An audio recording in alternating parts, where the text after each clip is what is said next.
ನಮಸ್ಕಾರ ಎಲ್ಲರಿಗೂ ಸತೀಶ್ ಕಿಚನ್ಗೆ ಸ್ವಾಗತ. ಇವತ್ತು ರೆಸ್ಟೋರೆಂಟ್ ಸ್ಟೈಲಲ್ಲಿ ಮಾಡುವಂತಹ ಕಡಾಯಿ ಪನ್ನೀರ್ ಹೇಗೆ ಮಾಡೋದಂತ ಹೇಳಿಕೊಡ್ತಾ ಇದ್ದೇನೆ. ಮೊದಲಿಗೆ ನಾನಿಲ್ಲಿ ಮಸಾಲೆಯನ್ನು ರುಬ್ಬಲಿಕ್ಕೆ 2 ದೊಡ್ಡ ಟೊಮ್ಯಾಟೊ, 3 ಮೀಡಿಯಂ ಸೈಜ್ ಈರುಳ್ಳಿ, ಸ್ವಲ್ಪ ಬೆಳ್ಳುಳ್ಳಿ ಹೆಸಳು ಹಾಗೂ ಅರ್ಧ ಇಂಚಷ್ಟು ಶುಂಠಿಯನ್ನು ತಗೊಂಡು ಉದ್ದುದ್ದಕ್ಕೆ ಹೆಚ್ಚಿ ಇಟ್ಕೊಂಡಿದ್ದೇನೆ.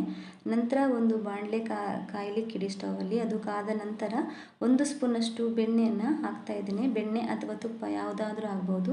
ಇಲ್ಲಿ ನಾನು ಬೆಣ್ಣೆಯನ್ನು ತಗೊಂಡಿದ್ದೇನೆ. ಬೆಣ್ಣೆ ಮೆಲ್ಟ್ ಆದ ನಂತರ ಶುಂಠಿ ಬೆಳ್ಳುಳ್ಳಿಯನ್ನು ಕೂಡ ಇದಕ್ಕೆ ಹಾಕ್ತಾ ಇದ್ದೇನೆ. ನಂತರ ಒಂದು 5-10 ಎಸಳುಗಳಷ್ಟು ಗೋಡಂಬಿ ಬೀಜವನ್ನು ಕೂಡ ಹಾಕ್ತಾ ಇದ್ದೇನೆ. ಮೊದಲಿಗೆ ನಾನು ಮರೆತು ಹೋದೆ ಹೇಳಲಿಕ್ಕೆ, ಗೋಡಂಬಿಯನ್ನು ಹಾಕೋದ್ರಿಂದ ಗ್ರೇವಿ ಥಿಕ್ನೆಸ್ ಚೆನ್ನಾಗಿರ್ತದೆ, ಹಾಗೆ ಟೇಸ್ಟ್ ಕೂಡ ಗೋಡಂಬಿಯಿಂದ ಚೆನ್ನಾಗಿರ್ತದೆ ಅಂತ ಹಾಕ್ತಾ ಇದ್ದೇನೆ. ಇದ್ದರೆ ಹಾಕ್ಕೊಳ್ಬೋದು ನೀವು. ಹಾಗೆ ನಂತರ ಉದ್ದಕ್ಕೆ ಹೆಚ್ಚಿರುವಂತಹ ಈರುಳ್ಳಿಯನ್ನು ಕೂಡ ಇದಕ್ಕೆ ಹಾಕ್ತಾ ಇದ್ದೇನೆ. ಈರುಳ್ಳಿಯನ್ನು ಇಲ್ಲಿ ಹಾಕಿದ ನಂತರ ಚೆನ್ನಾಗಿ ಇದನ್ನು ಕೂಡ ಬಾಡಿಸ್ಕೊಳ್ಬೇಕು. ಈರುಳ್ಳಿ ಹೊಂಬಣ್ಣಕ್ಕೆ ಬರುವ ತನಕ ಇಲ್ಲಿ ನಾನು ಬಾಡಿಸ್ಕೊಂಡಿದ್ದೇನೆ. ನಂತರ ಅದಕ್ಕೆ ಟೊಮ್ಯಾಟೋವನ್ನು ಹಾಕ್ತಾ ಇದ್ದೇನೆ. ಈ ಉದ್ದಕ್ಕೆ ಹೆಚ್ಚಿರುವಂಥ ಟೊಮ್ಯಾಟೋವನ್ನು ಇದಕ್ಕೆ ಹಾಕ್ಕೊಳ್ಬೇಕು. ಇದನ್ನು ಕೂಡ ಸ್ವಲ್ಪ ಹೊತ್ತು ಬಾಡಿಸ್ಕೊಳ್ಬೇಕು. ಇಲ್ಲಿ ಟೊಮೆಟೊ ಬೇಗ ಬೇಯಲಿ ಅಂತ ಸ್ವಲ್ಪ ಉಪ್ಪನ್ನು ಹಾಕ್ತಾ ಇದ್ದೇನೆ ನಾನು.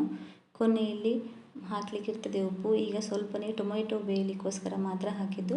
ಹಾಗೆ ಈ ಟೊಮೆಟೊ, ಈರುಳ್ಳಿ, ಶುಂಠಿ, ಬೆಳ್ಳುಳ್ಳಿ ಎಲ್ಲ ಹಸಿ ವಾಸನೆ ಹೋಗಿ ಕಂದು ಬಣ್ಣಕ್ಕೆ, ಹೊಂಬಣ್ಣಕ್ಕೆ ಅಥವಾ ಬರೋ ತನಕ ಅದನ್ನು ಫ್ರೈ ಮಾಡಿಕೊಂಡು ನಂತರ ಅದನ್ನು ಸ್ಟವ್ ಆಫ್ ಮಾಡಿ ಅದನ್ನು ಒಂದು ಪ್ಲೇಟಿಗೆ ಎತ್ತಿಟ್ಕೊಳ್ಳುವ. ಇಲ್ಲಿ ಇದನ್ನು ಸ್ವಲ್ಪ ಹೊತ್ತು ತಣಿಲಿಕ್ಕೆ ಇಡಬೇಕು. ಇದು ತಣ್ಣಗಾದ ನಂತರ ಮಿಕ್ಸರ್ ಜಾರಿಗೆ ಹಾಕ್ತಾ ಇದ್ದೇನೆ. ಮಿಕ್ಸರ್ ಜಾರಿಗೆ ಹಾಕಿ ಸ್ವಲ್ಪವೇ ಸ್ವಲ್ಪ ನೀರನ್ನು ಹಾಕಿ ಇದನ್ನು ನಾವೀಗ ನುಣ್ಣಗೆ ರುಬ್ಬಿ ರೆಡಿ ಮಾಡಿ ಇಟ್ಕೊಳ್ಬೇಕು. ಇಲ್ಲಿ ನಾನು ನುಣ್ಣಗೆ ಮಸಾಲೆಯನ್ನು ರುಬ್ಬಿ ಇಟ್ಕೊಂಡಿದ್ದೇನೆ. ನಂತರ ಒಂದು ಬಾಣಲೆಗೆ 2 ಸ್ಪೂನಷ್ಟು ತುಪ್ಪವನ್ನು ಹಾಕಿ 1 ಪಲಾವ್ ಎಲೆಯನ್ನು ಕಟ್ ಮಾಡಿ ಹಾಕಿದ್ದೀನಿ. ಹಾಗೆ 1 ಸ್ಟಾರ್ ಹೂವು ಹಾಗೂ 1 ಇಂಚಷ್ಟು ಚಕ್ಕೆಯನ್ನು ಕೂಡ ಇದಕ್ಕೆ ಹಾಕಿ ಸ್ವಲ್ಪ ಹೊತ್ತು ಇದನ್ನು ನಾನು ಫ್ರೈ ಮಾಡ್ಕೊಳ್ತಾ ಇದ್ದೇನೆ. ಅದು ಫ್ರೈ ಆದ ನಂತರ ಮಸಾಲೆ ಐಟಮ್ನನ್ನು ಹಾಕ್ತಾ ಇದ್ದೇನೆ. ಮಸಾಲೆ ರುಬ್ಬಿರುವುದನ್ನು ಹಾಕ್ತಾ ಇದ್ದೇನೆ ಇದಕ್ಕೆ. ಈ ಮಸಾಲೆ ರುಬ್ಬಿದ್ದನ್ನು ಬಾಣಲೆಗೆ ಹಾಕ್ಕೊಂಡು ಆ ಮಿಕ್ಸಿ ಜಾರಿಗೆ ಸ್ವಲ್ಪವೇ ಸ್ವಲ್ಪ ನೀರು ಹಾಕಿ ಅದನ್ನು ಕೂಡ ತೊಳೆದು ಆ ಮಸಾಲೆಯನ್ನು ಅದಕ್ಕೆ ಹಾಕ್ಕೊಳ್ಳಿ. ಹಾಗೆ ಈ ಗ್ರೇವಿ ಗಟ್ಟಿ ಇರುವುದರಿಂದ ನೀರನ್ನು ಕೂಡ ಆ್ಯಡ್ ಮಾಡಬೇಕಾಗ್ತದೆ. ಇಲ್ಲಿಗ ನಾವು ನೋಡಿ, ಇಲ್ಲಿ ಸ್ವಲ್ಪ ಗಟ್ಟಿಯಾಗಿ ಬಂದಿದೆ ಗ್ರೇವಿ. ಹಾಗೆ ಸ್ವಲ್ಪ ನೀರನ್ನು ಕೂಡ ಇದಕ್ಕೆ ನಾನು ಮಿಕ್ಸ್ ಮಾಡ್ಕೊಳ್ತಾ ಇದ್ದೇನೆ. ನೋಡಿ, ನೀವು ನೋಡ್ಕೊಂಡು ಹಾಕಿ. ಗ್ರೇವಿ ತುಂಬ ಗಟ್ಟಿ ಇದ್ದರೆ ಎಷ್ಟು ನೀರು ಬೇಕು, ನಿಮಗೆ ಎಷ್ಟು ಹದಕ್ಕೆ ಬೇಕು ಅಷ್ಟು ಹಾಕ್ಕೊಳ್ಳಿ. ಹಾಗೆ ಅರ್ಧ ಚಮಚದಷ್ಟು ಅರಿಶಿನ ಹುಡಿ, ಅರ್ಧ ಚಮಚ ಜೀರಿಗೆ, 1 ಚಮಚ ಧನಿಯಾ ಹುಡಿ ಹಾಗೂ 1 ಚಮಚದಷ್ಟು ಅಚ್ಚ ಖಾರದ ಪುಡಿ ಮತ್ತು ಅರ್ಧ ಚಮಚ ಗರಂ ಮಸಾಲ, ಸ್ವಲ್ಪ ಉಪ್ಪು ಹಾಗೂ 1 ಸ್ಪೂನಷ್ಟು ಸಕ್ಕರೆಯನ್ನು ಹಾಕ್ಕೊಳ್ತಾ ಇದ್ದೇನೆ. ಇವೆಲ್ಲ ಮಸಾಲೆ ಐಟಮನ್ನು ಹಾಕಿ ಚೆನ್ನಾಗಿ ಮಿಕ್ಸ್ ಮಾಡ್ಕೊಳ್ಳಿ. ಸಕ್ಕರೆಯನ್ನು ಹಾಕೋದ್ರಿಂದ ಗ್ರೇವಿ ಟೇಸ್ಟ್ ಆಗಿರ್ತದೆ ಅಂತ. ಹಾಗೆ ಜಾಸ್ತಿ ಬೇಡ, 1 ಸ್ಪೂನ್ ಮಾತ್ರ ಸಾಕು. 1 ಸ್ಪೂನ್ ಸಕ್ಕರೆಯನ್ನು ಹಾಕಿ ಸ್ವಲ್ಪವೇ ಸ್ವಲ್ಪ ನೀರನ್ನು ಹಾಕಿ ಚೆನ್ನಾಗಿ ಇದನ್ನು ಮಿಕ್ಸ್ ಮಾಡ್ಕೊಳ್ತಾ ಇದ್ದೇನೆ. ಹಾಗೆ ಒಂದು ಲಿಡ್ಡನ್ನು ಮುಚ್ಚಿ 2-3 ನಿಮಿಷಗಳ ಕಾಲ ಕುದಿಲಿಕ್ಕೆ ಬಿಡಿ. ಇಲ್ಲಿ ನಾನು 200 ಗ್ರಾಮಷ್ಟು ಪನ್ನೀರನ್ನು ತಗೊಂಡು ಅದನ್ನು ದೊಡ್ಡ ದೊಡ್ಡ ಕ್ಯೂಬ್ಗಳ ರೂಪದಲ್ಲಿ ಕಟ್ ಮಾಡಿ ಇಟ್ಕೊಂಡಿದ್ದೇನೆ. ಇಲ್ಲಿ ಕ್ಯೂಬ್ಗಳ ರೂಪದಲ್ಲಿ ಕಟ್ ಮಾಡಿಕೊಂಡು ನಂತರ ಅದನ್ನು ಇದೇ ಗ್ರೇವಿಗೆ ಹಾಕ್ಕೊಳ್ಳಿ. ಇದನ್ನು ಹಾಕಿದ ನಂತರ ಸ್ವಲ್ಪ ಹೊತ್ತು ಮಿಕ್ಸ್ ಮಾಡಿ 2-3 ನಿಮಿಷಗಳು ಇದು ಕುದಿಲಿಕ್ಕೆ ಇಟ್ಬಿಡಿ. ಇದನ್ನು ಮುಚ್ಚಿ, ಲಿಡ್ಡನ್ನು ಮುಚ್ಚಿ ಕುದಿಲಿಕ್ಕೆ ಇಟ್ಬಿಡಿ. ನಂತರ ಕೊನೆಯಲ್ಲಿ ಹಾಕುವಂತಹ ಈ ಒಗ್ಗರಣೆಯನ್ನು ಇಲ್ಲಿ ರೆಡಿ ಮಾಡ್ಕೊಳ್ತಾ ಇದ್ದೇನೆ. ಅಂದರೆ ಒಂದು ಅರ್ಧದಷ್ಟು ಕ್ಯಾಪ್ಸಿಕಮ್ಮನ್ನು ತಗೊಂಡು ಬೀಜ ಎಲ್ಲ ತೆಗೆದು ಅದನ್ನು ಕ್ಯೂಬ್ಗಳ ರೂಪದಲ್ಲಿ ಕ್ಯಾಪ್ಸಿಕಮ್ಮನ್ನು ನಾನು ಕಟ್ ಮಾಡಿ ಇಟ್ಕೊಂಡಿದ್ದೀನಿ. ಹಾಗೆ 1 ಈರುಳ್ಳಿಯನ್ನು ಕೂಡ ಕ್ಯೂಬ್ನ ರೂಪದಲ್ಲಿ ಈರುಳ್ಳಿಯನ್ನು ಕಟ್ ಮಾಡಿ ಎಲ್ಲ ಹೀಗೆ ಬಿಡಿಸಿಟ್ಕೊಂಡಿದ್ದೇನೆ.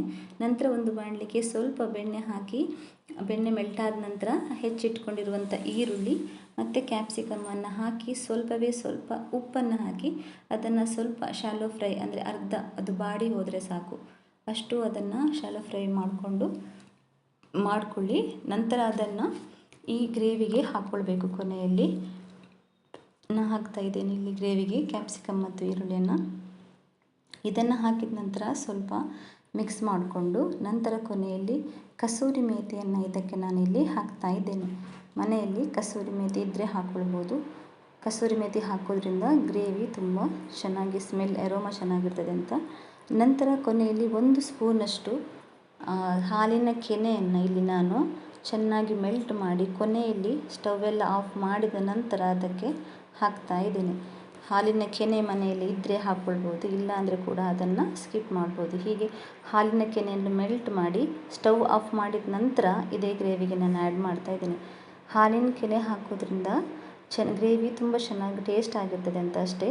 ಹಾಗೆ ಇದನ್ನು ಚಪಾತಿ, ಪೂರಿ ಅಥವಾ ದೋಸೆಯಲ್ಲಿ ಜೊತೆ ಕೂಡ ಈ ಪನ್ನೀರ್ ಗ್ರೇವಿಯನ್ನು ಸರ್ವ್ ಮಾಡ್ಬೋದು. ತುಂಬ ಚೆನ್ನಾಗಿರ್ತದೆ. ಒಮ್ಮೆ ಇದನ್ನು ನೀವು ಮನೆಯಲ್ಲಿ ಟ್ರೈ ಮಾಡಿ ನೋಡಿ, ಹೇಗೆ ಬಂದಿದೆ ಅಂತ ನನಗೆ ಒಂದು ಕಮೆಂಟಲ್ಲಿ ತಿಳಿಸಿ. ಹಾಗೆ ಯಾರೆಲ್ಲ ನನ್ನ ಚಾನಲ್ಗೆ ಹೊಸಬರಿದ್ದೀರೋ ಅವರು ದಯವಿಟ್ಟು ನನ್ನ ಚಾನಲನ್ನು ಸಬ್ಸ್ಕ್ರೈಬ್ ಮಾಡಿ, ಹಾಗೆ ಬೆಲ್ ಐಕನನ್ನು ಕೂಡ ಕ್ಲಿಕ್ ಮಾಡಿ. ಹಾಗೆ ನಾ ಹಾಕಿರುವಂಥ ಎಲ್ಲ ವೀಡಿಯೋಸ್ ನಿಮಗೆ ಬರ್ತದೆ, ನೀವು ಕೂಡ ನೋಡ್ಬೋದು. Thank you.